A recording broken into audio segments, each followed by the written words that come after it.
Bonjour à toutes et à tous, on se retrouve dans cette nouvelle séance de notre formation toujours sur le framework Django. Dans cette nouvelle partie, on va voir comment voilà, configurer nos templates ici dynamiquement.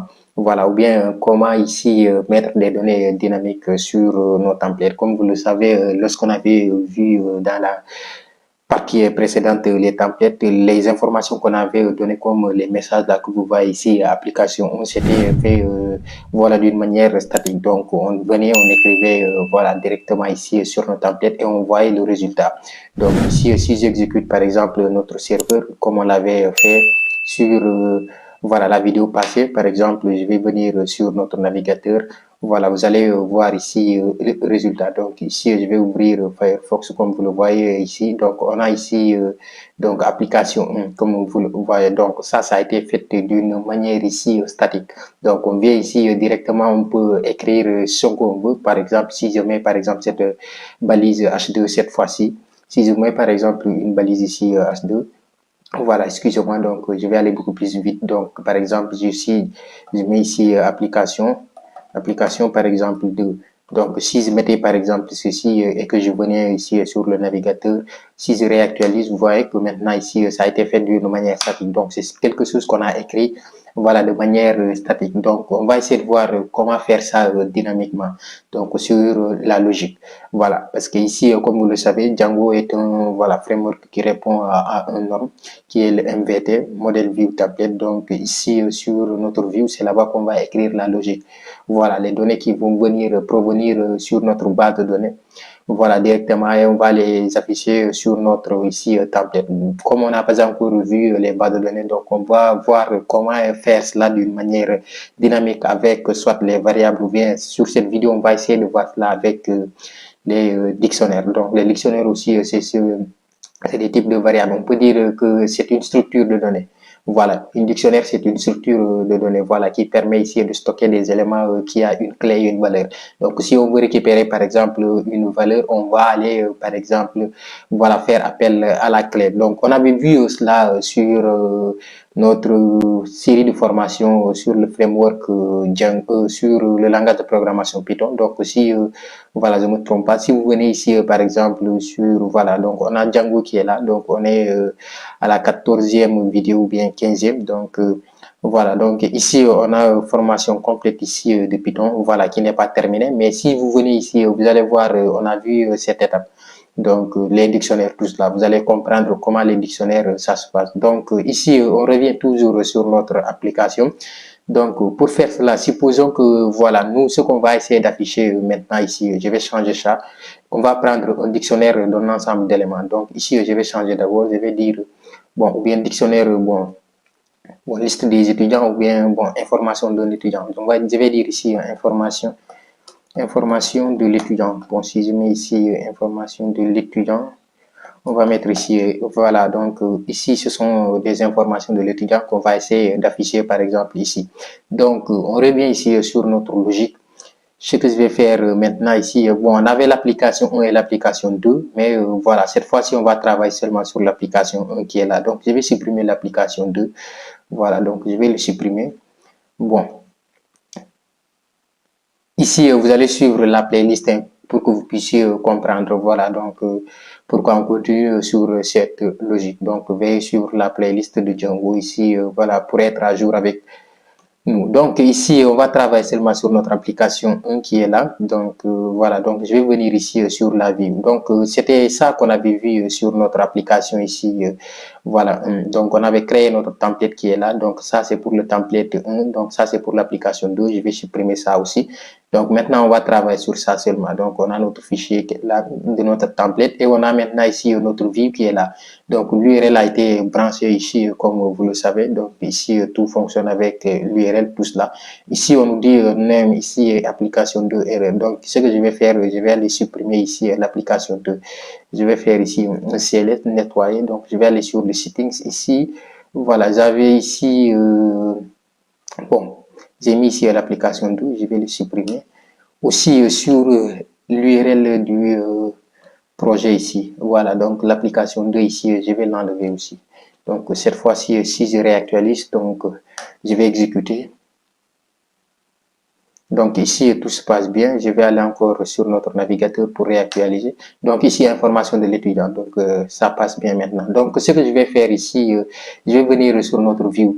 C'est ici qu'on va essayer de voir notre, voilà, d'afficher ici notre dictionnaire. Donc ici, on va écrire par exemple, bon, le dictionnaire ici, on va le donner n'importe quel type de nom. Donc vous pouvez choisir, bon, je vais dire information, seulement information, ou bien données de l'étudiant, ça dépend de vous, est égal à. Donc ici, pour écrire des dictionnaires, il va falloir mettre ici des accolades de cette manière. Donc ici, comme je vous l'avais dit, ce sont des clés et des valeurs. Donc si on veut faire ici des clés et des valeurs, donc, vous allez déclarer votre clé toujours en utilisant ici des codes ou bien des doubles codes. Donc, ici, première information qu'on aura besoin, par exemple, on aura besoin de l'ID de l'étudiant. Ça dépend bien du nom. Donc, ici, je vais prendre ces informations-là, telles que nom. Je vais mettre ici 2 points. Et ici, je vais choisir le nom de l'étudiant. Ici, ça peut être, par exemple, ici, Jean. Si je mets ici Jean, bon, ici, après, je vais dire virgule aussi pour choisir, par exemple, autre type d'information si ça me plaît. Mais si moi, je veux m'arrêter sur ces deux-là, je peux m'arrêter ici et faire maintenant ici, on appelle ici de notre, voilà, de notre ici variable ici ou bien de notre dictionnaire. Voilà, donc ici, il y a deux manières de l'afficher. Je peux l'afficher seul ou bien utiliser ici un contexte. Donc, je peux afficher ici un contexte et dire maintenant contexte est égal à ici, voilà, information. Donc, je vais dire ici, contexte égal à ici, information. Si je mets ici de cette manière, maintenant, je peux aller sur notre template. Si je vais sur notre template qui est ici, je vais mettre, par exemple, voilà, notre information ici, notre valeur, notre clé autant pour moi. Donc, je vais faire appel à notre clé. Donc, j'avais dit que si on veut afficher, par exemple, ou bien afficher une valeur de notre dictionnaire, on va sélectionner ici la clé. Voilà, donc on va prendre ici la clé, on va venir la clé chez nous et on va venir ici directement. Donc on a dit ici information de l'étudiant. Donc ici on va dire par exemple l'étudiant s'appelle, bon on peut dire, bien on va l'écrire sur un paragraphe, donc je vais mettre ici un P. Donc je vais dire par exemple bon l'étudiant ici après cela je vais dire s'appelle. Je vais dire ici maintenant je vais bon, faire appel maintenant à notre variable. Donc ici, notre variable ici, ce que j'avais pris, c'était le nom. Donc maintenant ici, je vais faire ceci et je vais afficher ici le nom. Donc si je vais sur notre navigateur ici, je vais voilà, venir sur notre navigateur, vous allez voir que maintenant ici, on va afficher quelque chose comme l'étudiant ici s'appelle Jean. Donc vous voyez que Jean a été affiché ici. Donc ici, je vais venir ici activer notre template pour que vous puissiez voir ici le changement de couleur ici. Voilà, donc je vais activer ici Django. Donc si je mets ici Django, voilà, donc Django template, je vais mettre ici Django. Donc c'est Django template, hein. Voilà, donc ici je vais mettre Django template. Comme vous le voyez ici, ça s'affiche différemment ici avec le dictionnaire. Donc ici, si on vient ici sur notre navigateur aussi, bien sûr notre URL, autant pour moi. Donc, vu autant pour moi, excusez-moi. Ici, on peut ajouter des éléments ou bien aussi, on peut décider d'afficher seulement un dictionnaire en mettant par exemple ceci. Donc, je peux prendre le dictionnaire ici directement sans bon, déclarer ici même un dictionnaire, ici effacer de cette manière aussi. Voilà, venir le mettre directement ici. Je peux déclarer le dictionnaire et le mettre ici directement. Donc ici, ça va être toujours la même chose. Ici, par exemple, je peux mettre ici prénom. Je vais dire, bon, prénom. C'est la même chose. Hein. Bon, si je mets ici quelque chose comme prénom, après cela, prénom avec M, ici, je peux changer. Je vais dire Paul, par exemple, Paul. Si je mets ici quelque chose comme Paul, voilà, donc ici, ça va être la même chose. Cette fois-ci, on va changer seulement, on va prendre prénom. Donc, on va revenir ici sur notre index ici. Voilà, notre fichier index. Voilà, donc on va changer, on va mettre maintenant prénom. Donc, si on revient sur notre navigateur, toujours, ça va être la même chose. Seulement, c'est Paul qui va s'afficher maintenant. Comme vous le voyez ici, Paul, c'est bien affiché. Donc, il y a cette manière aussi de le faire. Mais c'est pas un conseil, par exemple, lorsque vous allez commencer à faire, voilà, à développer vos applications d'une manière professionnelle. Donc, vous pouvez pas prendre l'ensemble de votre logique ici et le mettre à l'intérieur. Donc, il faudrait déclarer ici une variable et mettre, voilà, votre logique et appeler ici votre variable. Parce que la logique peut être beaucoup plus longue. Il peut prendre, par exemple, ici, voilà, des dizaines de lignes ici. Voilà, donc la logique peut prendre ici des dizaines de lignes. Donc, tous ces dizaines de lignes, vous ne pouvez pas venir les afficher ici directement. Donc, il va falloir déclarer une variable, bien des variables qui vont prendre ici l'ensemble, voilà, des éléments ici, comme vous le savez, avec les fonctions. Donc, ce sont les fonctions qui vont permettre, voilà, quand on fait, par exemple, les fonctions, vous allez suivre, voilà, notre formation sur, comment on l'appelle aussi, le langage de programmation Python, afin que vous puissiez comprendre comment les fonctions ici fonctionnent. Donc, excusez-moi, comment les fonctions ici fonctionnent. Donc, on va revenir sur ce qu'on avait. Donc, on avait quelque chose comme, voilà, ça. Donc, on a ici nos informations et tout cela. Donc, on peut décider aussi d'enlever ceci et d'appeler seulement ici notre voilà, variable information. Donc, ici aussi, ça va marcher. Par exemple, si on a ici Jean et on a ici notre information. Donc, ici, sans mettre le contexte, donc je peux venir ici sur notre navigateur. Si je réactualise, vous allez voir que Jean va être appelé. Donc, ici, Jean n'est pas appelé. Pourquoi? Parce qu'on n'a pas mis ici Jean. Donc, on avait mis le prénom. Donc, ici, on va mettre maintenant notre dictionnaire qui est ici, voilà, Jean. Donc, maintenant, si je réactualise, vous avez vu que Jean a été affiché. Donc, je vais revenir ici. On va essayer de voir comment mettre d'autres données ici sur notre, voilà, view. Donc, la logique toujours. Donc, ici, on peut décider de continuer. Donc, pour cela, ici, on va dire virgule ici. Donc, on va dire, par exemple, le prénom. Donc, on va mettre cette fois-ci toujours avec les côtes ou bien les doubles côtes. On va appeler le prénom. Donc, prénom, deux points, on va dire, bon, je vais dire Jean ou bien Paul. C'était Paul, hein. Voilà, donc on va laisser Paul. Donc, après cela, on va dire, bon, classe ou bien filière. On va dire, par exemple, filière. Si on met ici filière, après, on va dire deux points, toujours. Donc, on va dire informatique, bon, ou bien développeur. On va dire informatique. Il fait informatique, par exemple. Voilà, si l'étudiant fait informatique, on va laisser cela de cette manière. Donc, ici, on va venir toujours, ici, c'est deux points. Donc, excusez-moi, je vais mettre ici les deux points. Donc, on peut mettre aussi, voilà, comment on l'appelle ici, d'autres variables en dehors ici et les appeler ici. Donc, ici, on va appeler ici notre, voilà, nom, notre ici prénom et notre filière. Donc, ici, je vais copier ici filière. Donc, on va venir ici sur notre index. On va dire, bon, l'étudiant s'appelle ici, le prénom de l'étudiant ou bien s'appelle. Donc après cela, on va mettre ici d'autres éléments aussi. Donc on va dire ceci. Donc voilà, donc après ici, on va dire prénom. Donc on va mettre le prénom. Donc il fait. Donc il fait par exemple ici, on va faire appel aussi à notre voilà, dernier dictionnaire ici qui est la filière. Donc, il fait informatique par exemple. Donc, ici, il va afficher par exemple le nom est Jean-Paul ici, il fait informatique. Donc, normalement, c'est ce qu'on doit avoir. Donc, je vais enregistrer ici. Donc, je vais faire un contrôle S. Si je reviens sur notre navigateur, voilà. Donc, ici, je suis sur notre navigateur. Si je réactualise, on va voir maintenant les informations. Donc, l'étudiant ici s'appelle Jean-Paul. Il fait ici, informatique n'a pas été appelé. Donc, pourquoi? Donc, on va revenir ici pour voir. Donc, ici, on a ici informatique, ici, on a filière. Donc, ici, filière, il y a de l'espace ici. Je vais, voilà, maintenant enlever cet espace. Voilà, je vais revenir ici sur notre voilà, template. Ici, je vais faire, voilà, donc ceci. Donc, j'ai enlevé l'espace. Donc, je vais revenir sur notre navigateur et que je réactualise. Donc, informatique a été affiché. Donc, ici, voilà, si vous mettez de l'espace ici, comme moi je l'ai fait ici avec une erreur. Donc, s'il y a de l'espace ici, ça ne va pas prendre en charge.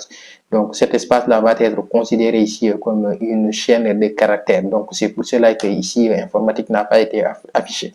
Donc ici, lorsque vous écrivez ici, c'est bien d'écrire ici, voilà, ne pas laisser des espaces, parce que les espaces vont être considérés comme des chaînes de caractères.